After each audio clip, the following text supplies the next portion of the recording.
Hi, it's Panda Movies here. Today, I'm going to explain the movie called Source Code. Warning, there are spoilers ahead. Enjoy the video. Captain Colter Stevens of the United States Army wakes up on a Metra commuter train bound for Chicago.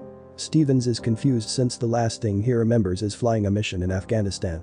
To the rest of the world, including his friend Christina Warren and his reflection in the train's windows and mirrors, he seems to be another man. Fentress, a schoolteacher. The train explodes while passing by another train, killing everyone on board as he expresses his confusion to Christina. Stevens is startled awake in a dimly lit cockpit.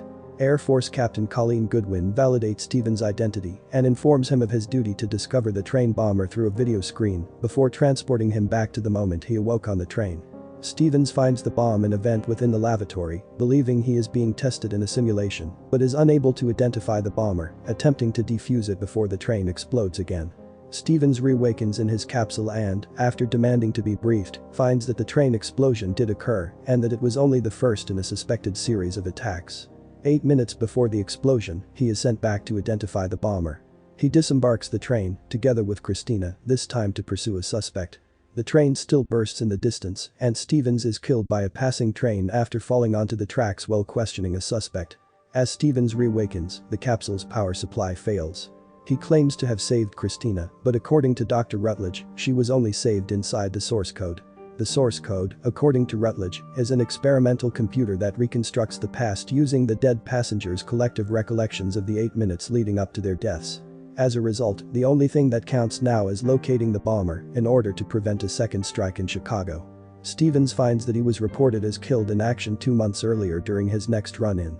He meets Goodwin, who discloses that he is missing the majority of his body and is on life support with neurological sensors attached. His mind created the capsule and his healthy body as manifestations to make sense of the world. Stevens is enraged by his incarceration. Stevens eventually accepts Rutledge's offer to terminate him after the mission. Stevens finds the bomber through a fallen wallet, a nihilistic domestic terrorist called Derek Frost, after repeated efforts, including being caught by train security for attempting to procure a weapon. Stevens has Frost's driver's license and vehicle registration plates memorized.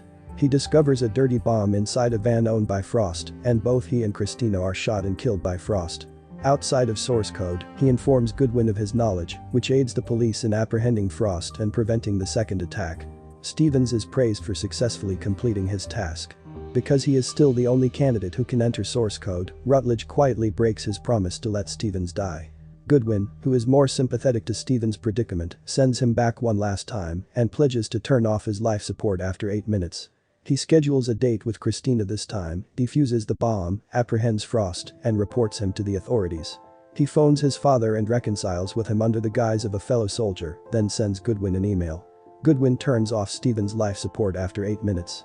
Stevens confirms his hypothesis that source code is not only a simulation, but rather a mechanism that allows him to generate various histories as the world around him continues to advance beyond 8 minutes. He and Christina get off the train and go on a date.